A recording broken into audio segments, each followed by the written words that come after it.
I got my first corporate card before I was even legal to drink in the United States. I was 20 years old. I just been made permanent, and they moved me to Silicon Valley. And yes, I kept quiet at those Friday office beer gatherings. So cut to 30 plus years later. I'm just tired now, man. So here's exactly how I'm making semi-retirement work. So here's why I consider myself semi-retired, because I don't obviously consider myself retired, and I'm also not pursuing a full-time career. Those days are behind me.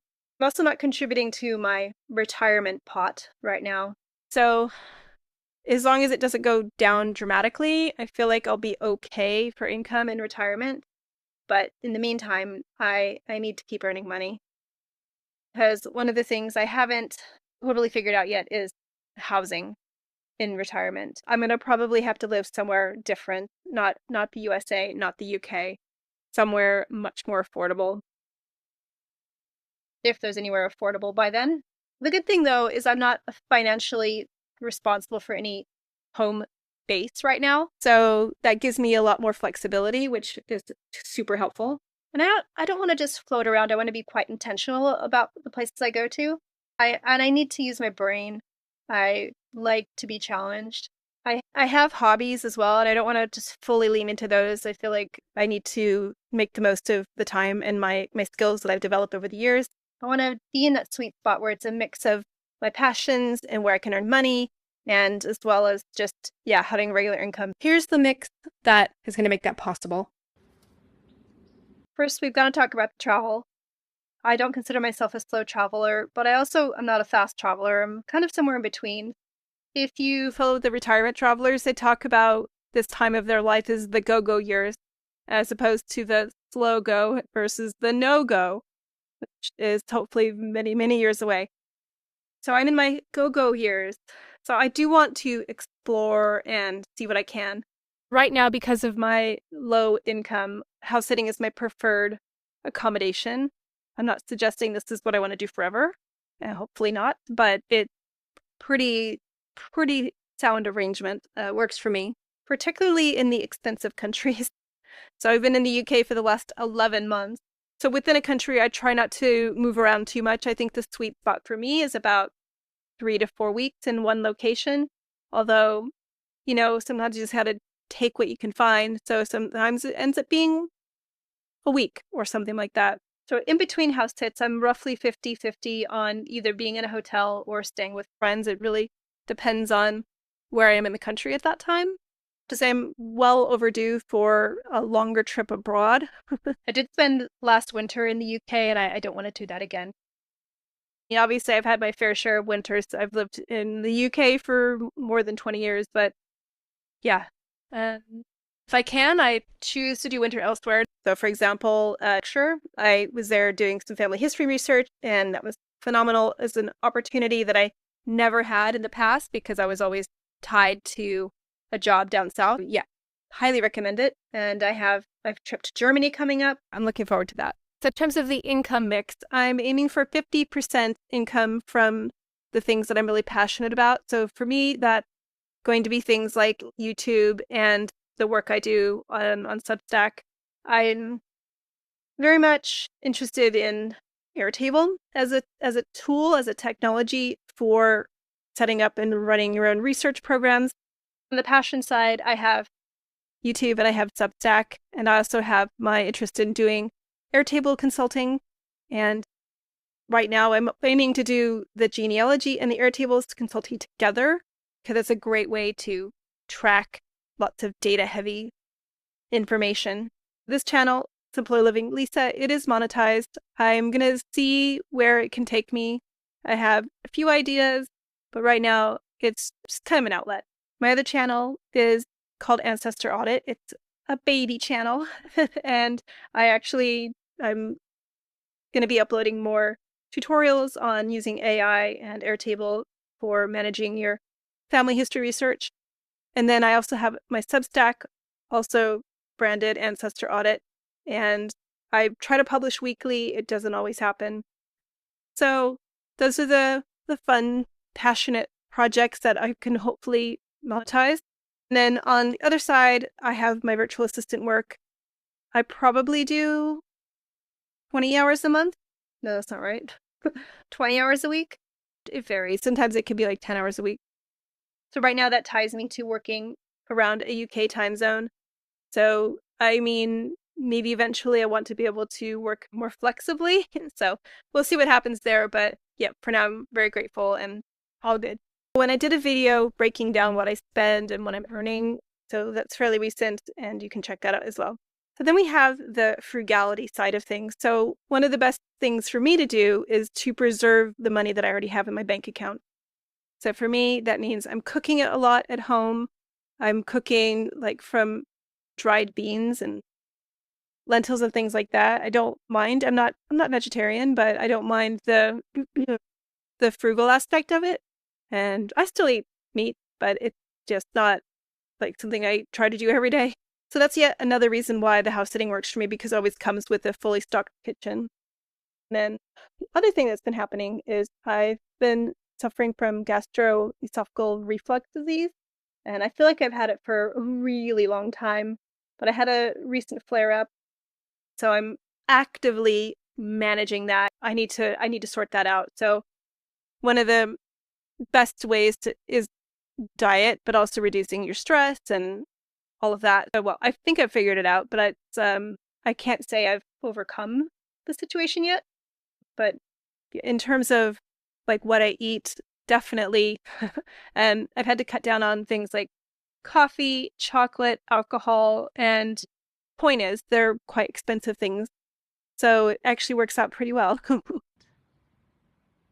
I've been working since I've been a teenager, and ever since then, I just think that for a lot of that time, I was single, so I didn't have an automatic fallback financially.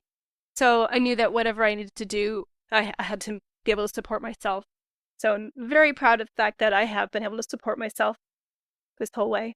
I've covered the full emotional journey of leaving my job, becoming a house sitter, not having a base, even my late autism and ADHD diagnosis. So I won't cover that here, but I will link those in the description and in the comments.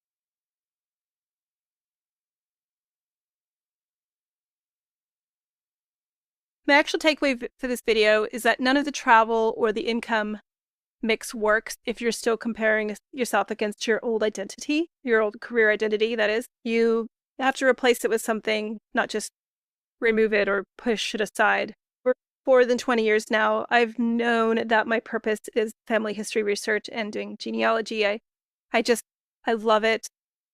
It's just one of those things that just like sucks you in. I mean, what's not to love? But you're solving a mystery, but basically you're working through a puzzle. It's just very educational at the same time, and I love learning. So from that point of view, I've known this for a long time. So I feel like now I'm just going to lean into it, embrace it.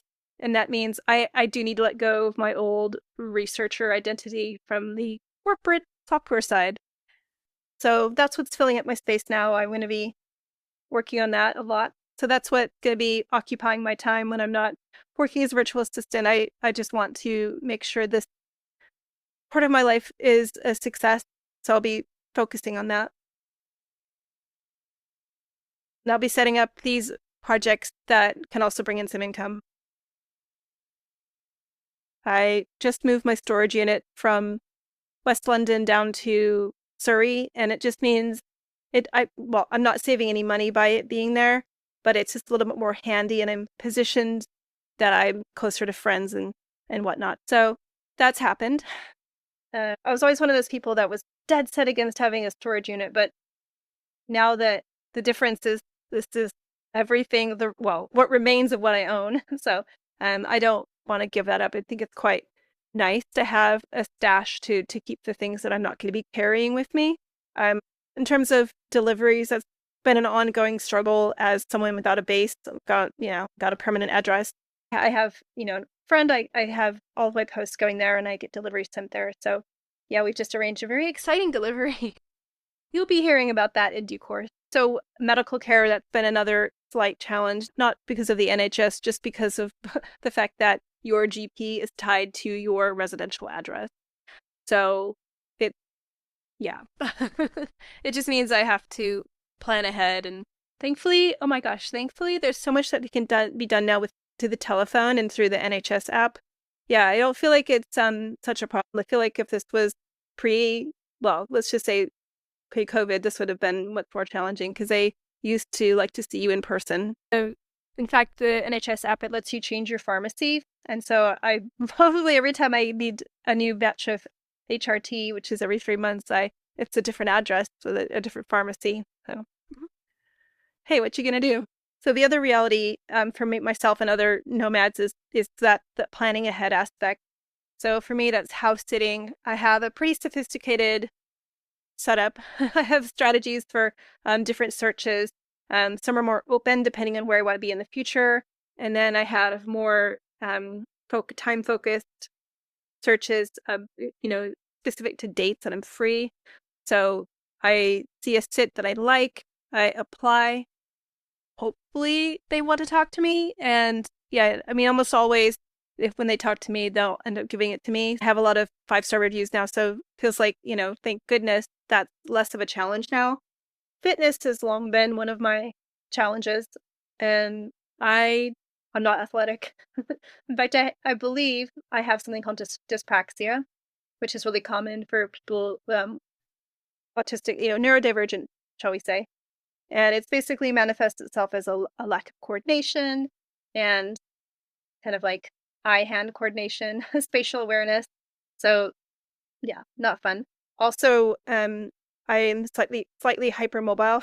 So one of the things I'm focusing on is doing more walking. When it's cold, I don't want to be outside. And of course, now it's tropical England. So I've been getting up early and walking. I'm in a suburban house right now, so there's plenty of places to walk. I think it would be harder if I was, well, I don't tend to sit in the deepest countryside because I don't have a car. Yeah, one of the reasons I don't drive is because I mentioned the dyspraxia. I think it impacts just my sort of processing time. So I find it quite overwhelming. Yeah, going back to the fitness, because I have this lifestyle where I am moving around, walking, I'm using public transportation. I'd need to be able to maintain some strength and endurance. So that's going better. Where I'm at the moment, there's grocery stores within 30 minutes walk or 40 minutes walk, 50 minutes if I want to take the really scenic route, which I did the other day. So I don't mind that. Depending on what I purchase, I'd either just walk back or get the bus, especially if it's really hot. All in all, I'd say it's working for me. I'd love to know how you would define your ideal work-life balance if you weren't working a full-time job. Let me know in the comments. I read all of them. If you're curious how semi-retirement is progressing, I'd love it if you hit the like button, hit subscribe, and this channel will hopefully reach other people who want to do the same thing. In the meantime, thank you so much for watching. Take care. Bye for now.